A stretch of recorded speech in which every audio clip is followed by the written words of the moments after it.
श्री महालक्ष्मी माता नमो नमः। जेवताना हे करायला विसरू नका, अन्यथा तुम्ही तुमच्या पायावर कुऱ्हाडीने वार कराल।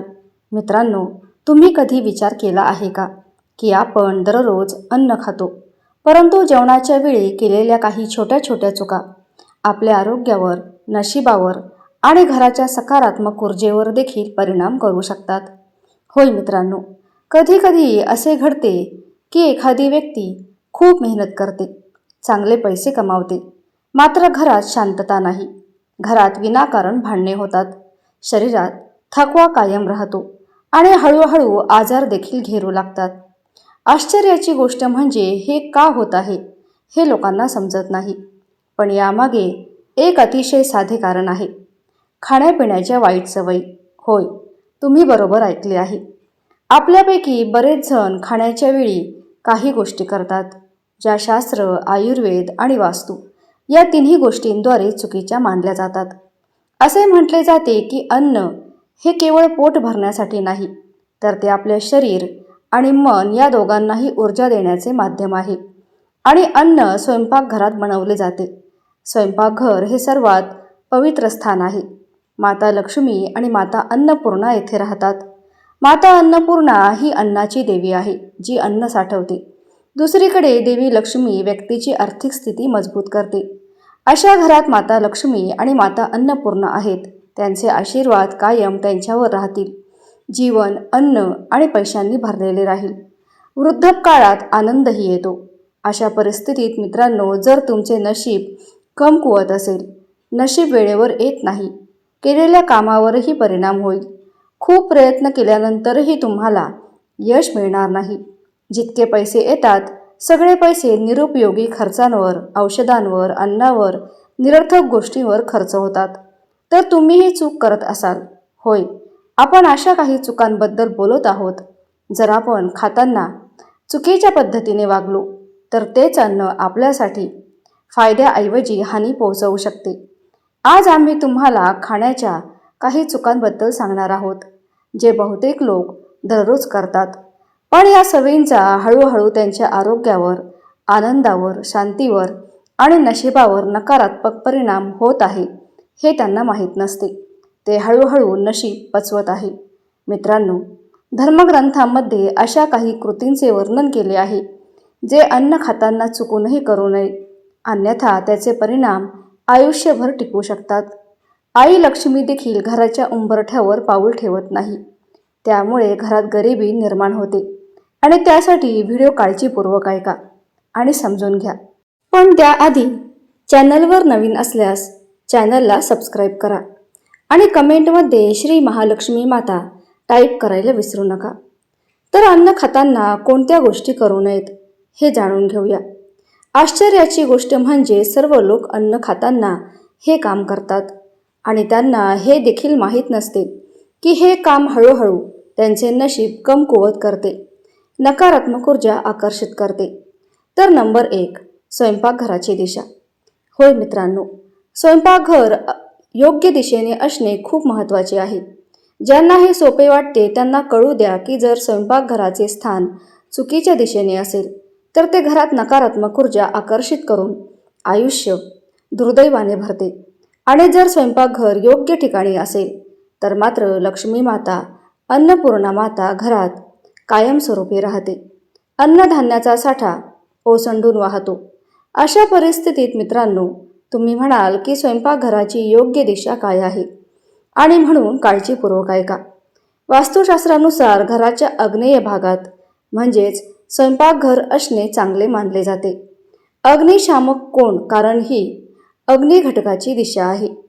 त्याचवेळी अन्न तयार करताना त्या व्यक्तीचे तोंड पूर्वेकडे असले पाहिजे, त्यामुळे सकारात्मक ऊर्जा मिळते। स्वयंपाकघर ईशान्येकडे असेल तर ते देखील चांगले मानले जाते, पण दक्षिण, पश्चिम किंवा उत्तर पश्चिम दिशेने स्वयंपाकघर बांधणे चांगले नाही। जर तुमचे स्वयंपाकघर नैऋत्य किंवा वायव्य दिशेने असेल तर ते बदला, अन्यथा घराची समृद्धी थांबू शकते। नोकरीत कोणतीही प्रगती होणार नाही, परंतु घरात कोणत्याही कारणाशिवाय अशांतता राहील। नंबर 2, खाण्यापिण्याची दिशा। मित्रांनो, जेवण करताना मार्गदर्शनाची मोठी भूमिका असते. काही जण योग्य दिशेने बसून अन्न खातात, तर काही जण चुकीच्या दिशेने बसून अन्न खातात. त्या दिशेने बसून अन्न खाणे त्यांना योग्य वाटत नाही. प्रत्येक जण आधुनिक झाला आहे. जिथे बसाल तिथे खा. पण हे खूप वाईट आहे. होय, अन्न खाताना दिशा देखील महत्त्वाची असते. अशा परिस्थितीत जेवायला बसताना तोंड पूर्वेकडे ठेवणे चांगले. यामुळे शरीराला ऊर्जा मिळते आणि मन तीक्ष्ण राहते. त्याचवेळी उत्तरेकडे तोंड करून अन्न खाणे देखील चांगले मानले जाते, कारण ही संपत्तीची देवता असलेल्या कुबेराची दिशा मानली जाते. पण हे लक्षात ठेवा की अन्न कधीही दक्षिणेकडे तोंड करून खाऊ नये, कारण यामुळे मानसिक तणाव निर्माण होतो आणि आरोग्यापासून वंचित राहता येते. नंबर 3, ताटावर भाकरी ठेवा. मित्रांनो, थाळीवर किंवा ताटावर रोट्या ठेवताना एकाच वेळी थाळीवर कधीही 3 रोट्या ठेवू नयेत आणि याची विशेष काळजी घ्या. बरेच लोक 1 भाकरी ठेवतात, काही 2 ठेवतात, तर काही 3 ठेवतात. तसेच लोक जास्त खाण्याची प्रवृत्ती करतात. त्यानंतर त्यांनी त्याला जाऊ दिले. त्यामुळे अन्नाचा अपव्यय होणार नाही याची काळजी घ्या. जेवढे शक्य असेल तेवढेच खा. बरेच लोक जे करतात ते अतिसेवन आहे, जेणेकरून त्यांना पुन्हा पुन्हा उठावे लागणार नाही. पण हा आळस तुमचे आयुष्य नरकासारखे बनवतो, संपत्तीच्या विपुलतेवर परिणाम करते आणि गरिबीला आकर्षित करते. नंबर 4, स्वच्छता. होय, स्वच्छता खूप महत्त्वाची आहे. असे म्हटले जाते की जिथे घरात स्वच्छता असते, अन्न शुद्धतेने खाल्ले जाते. तिथे घरात माता लक्ष्मीचे स्थायी निवासस्थान असते आणि जिथे माता लक्ष्मीचे आशीर्वाद प्रसन्न होतात, तिथे कोणतेही काम अपूर्ण होत राहील. अशा परिस्थितीत तुम्ही नेहमी बसून अन्न खाल्ले पाहिजे आणि हात पाय धुतले पाहिजे. असे केल्याने तुम्ही आरोग्याच्या समस्यापासूनही दूर राहाल, कारण हात आणि पाय न धुता अन्न खाल्ल्याने अन्नामध्ये जंतू मिसळतात, ज्यामुळे आरोग्याच्या समस्या उद्भवतात. आणि म्हणून हात आणि पाय धुवून अन्न खा आणि फक्त हात आणि पाय धुवून अन्न शिजवा. तसेच मित्रांनो, जर तुम्ही तुमच्या आवडीचे अन्न शिजवले नसेल तर तुम्ही अन्नाचा कधीही अनादर करू नये. त्यामुळे अन्नाची नासाडी होते. जर तुम्हाला स्वारस्य नसेल किंवा तुम्हाला अन्न आवडत नसेल तर त्यांना नमन करून माफी मागा, कारण असे बरेच लोक आहेत जे अनेक प्रकारच्या भाज्या खात नाहीत. आता आपण पाहूयात नंबर 5, पाय हलवणे. मित्रांनो, जर तुम्ही टेबल आणि खुर्चीवर बसून अन्न खात असाल तर तुम्हाला खाण्याच्या वेळी पाय हलवण्याची सवय आहे. होय, तुमच्यापैकी बरेच जण हे काम खाताना किंवा अगदी रिकामे बसूनही करतात. खुर्चीवर बसूनही ते पाय हलवत राहतात. पण ही काही चांगली गोष्ट नाही. हे अशुभ मानले जाते. त्यामुळे तुमचे पाय कधीही हलवू नका. तुम्ही खात असाल किंवा नसाल, त्यामुळे अन्नाची नासाडी होते. पण त्याचवेळी सद्गुणाऐवजी तुम्ही पापाचे भागीदार बनता. जीवनातील सर्व सद्गुण नष्ट होऊ लागतात आणि जीवनात समस्या निर्माण होतात आणि ह्या समस्या एकापाठोपाठ एक समस्या येत राहतात. 6व्या स्थानावर आहे. होय मित्रांनो, तुम्ही कुठे बसला आहात आणि कुठे जेवत आहात याविषयी या जागेचे विशेष महत्त्व आहे. काही लोक स्वयंपाकघरात जेवतात, काही लोक अंथरुणावर बसून जेवतात, तर काही कुठेतरी बसून जेवतात. पण बरेच लोक घरी जेवतात. पण मी तुम्हा सर्वांना सांगते की असे करणे हे दुर्दैवाला आमंत्रण देण्यासारखे आहे. आणि ही गाठ बांधा. घरी बसून जेवा, पण जेवताना पाय हलवू नका. धार्मिक मान्यतेनुसार देवी दुर्गा घराच्या छतावर राहते असे म्हटले जाते की या ठिकाणी बसून अन्न खाल्ल्याने देवी देवतांना राग येऊ शकतो. त्यामुळे तुमच्या जीवनात नकारात्मक ऊर्जा येईल. नंबर 7, तुटलेली भांडी. आपण जे अन्न खातो ते अन्न आहे. अशा परिस्थितीत आपण कोणत्या प्रकारच्या भांड्यामध्ये अन्न खात आहोत याचीही काळजी घेतली पाहिजे.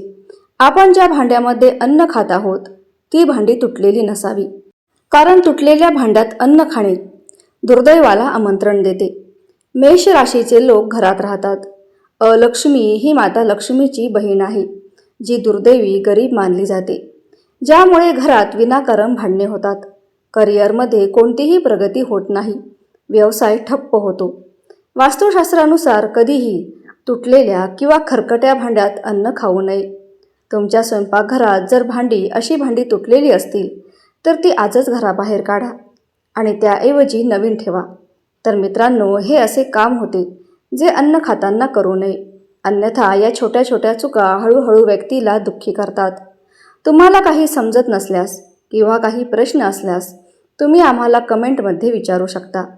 तर जेवण ही फक्त पोट भरण्याची क्रिया नाही, तर ती आपल्या शरीर, मन आणि ऊर्जेची थेट जोडलेली एक पवित्र प्रक्रिया आहे. मित्रांनो, आजकाल आपण खूप व्यस्त जीवन जगत आहोत. कामाचा ताण, मोबाईल, टीव्ही आणि घाईगडबड यामध्ये आपण जेवणाकडे फारसे लक्ष देत नाही. पण तुम्हाला माहीत आहे का की जेवण करताना केलेल्या काही साध्या सवयी तुमच्या आरोग्यावर, मनस्थितीवर आणि घरातील सकारात्मक ऊर्जेवर मोठा परिणाम करू शकतात. आयुर्वेद, धर्मग्रंथ आणि आपल्या जुन्या परंपरेनुसार जेवण ही एक प्रकारची साधना मानली जाते. त्यामुळे जेवणात काही गोष्टी विशेष लक्षात ठेवणे खूप महत्त्वाचे असते. आता आपण अशाच काही महत्त्वाच्या गोष्टी जाणून घेणार आहोत जे अनेक लोक रोज चुकून करतात. तर पहिली महत्त्वाची गोष्ट म्हणजे जेवताना शांत मन ठेवणे. अनेक लोक जेवताना रागात असतात, वाद घालत असतात किंवा मोबाईलवर व्हिडिओ पाहत असतात. पण आयुर्वेदानुसार जेवताना मन शांत असणे अत्यंत आवश्यक आहे. कारण जेव्हा आपण रागात किंवा तणावात अन्न खातो तेव्हा आपल्या शरीरातील पचनक्रिया नीट होत नाही, अन्न योग्य प्रकारे पचत नाही आणि त्यामुळे गॅस, ॲसिडिटी, अपचन यासारख्या समस्या निर्माण होतात. त्यामुळे जेवताना शक्यतो शांतपणे आणि आनंदाने अन्न खा. तर आजचा हा माहितीपूर्ण व्हिडिओ आवडला असेल तर व्हिडिओला एक लाईक करून चॅनलला सबस्क्राईब करा आणि कमेंटमध्ये श्री महालक्ष्मी माता अवश्य लिहा. तसेच शेवटपर्यंत व्हिडिओ पाहिल्याबद्दल मनापासून आभार. धन्यवाद.